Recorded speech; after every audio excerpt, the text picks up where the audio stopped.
According to Richard Lang, the president of Collaborize Classroom, he mentioned that rather than relying strictly on rote memorization and feeding back the right answers, the topic-based discussions in this new ebook, or Collaborize Classroom Forum, promotes frequent peer interaction that helps students reflect and generate the why behind answers. So how I would relate this back to my own classroom is to simply have forums and teaching materials from textbooks that I would upload onto this website, and students would be able to have access to this material. How flexible is it? It's quite flexible in the sense that there are apps, downloadable apps, both on the Android and the iOS for Collaborize Classroom, and students can view their teaching textbooks or even teaching materials through this forum or through this program. And I will also use the forum aspect of this program in the later slides, but on a general level, it's easily accessible to all students, and it could be accessed from their smartphones because there are apps for it as well. So it's very easy to use. I think most students will have no problem using it. So as you can see, the tabs in this screenshot shows very simple, intuitive layout of how Collaborize Classroom works. You can see starting a discussion is just very simple, typical of any forum. When you start a thread, you have the option of embedding media as well as having a poll where students can vote and express their opinions. And there's another tab which you can see here called Results and Resources, where you can track student participation. So the whole layout and the design of it is very intuitive, and also is catered towards teachers, for teachers to use to monitor student participation. As you can see here, it's very simple, very nicely designed and easy to use for the teacher as well as the students.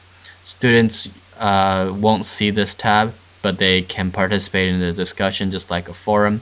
They can do it while they're on their cell phone, on their smartphones via app, and so they can participate and take the learning outside of the classroom as well.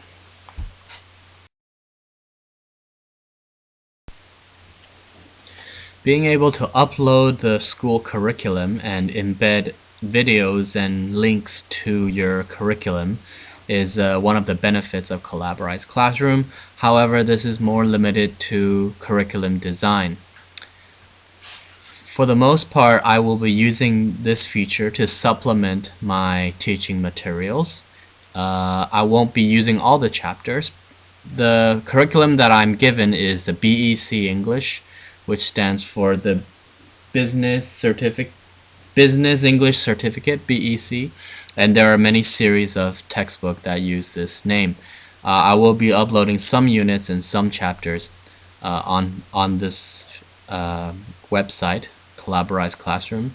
It's a portal that allows students to access materials that you otherwise won't find in the book. So this is also to complement my teaching. Number 3. And okay, last bilingual but not education. least, English is a compulsory subject within the mainstream school system from grade 3 elementary school and up. Forum And or tool. so you get to see who participated and has and what who effect this has on contributed to me the is topics basically and comments. there will be how many votes, how many comments continuing this person made, need for and you bilingual basically can instruction, monitor and it will student be a window of participation opportunity through for this me feature. to leverage my own personal bilingual upbringing, because there are more and more bilingual schools popping up all over Taiwan. So yeah, this definitely there's, by law, all schools are supposed to have bilingual signage and have at least one foreign teacher. That's the law or mandate here in Taiwan. Okay, and so this leaves me with the final question of how do I incorporate this into my classroom? For my ESL classes at ITI, Teaching Adult English, we have a series of textbooks called the BEC, as I said before.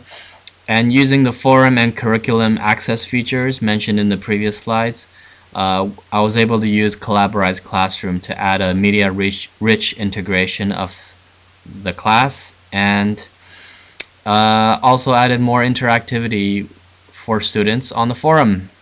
And one of the recent topics I introduced in the forum that was very debatable was the detriment of capitalism on environmental sustainability, and how it's inevitable that capitalism encourages consumption, and this has a detrimental effect on the environment. And many students were adamant about capitalism, and some students were also adamant about environmental sustainability. So there was a divide of opinions there, and the classroom discussions also led to forum discussions where students were engaged in a hot debate. So it was really good in the sense that it worked for me.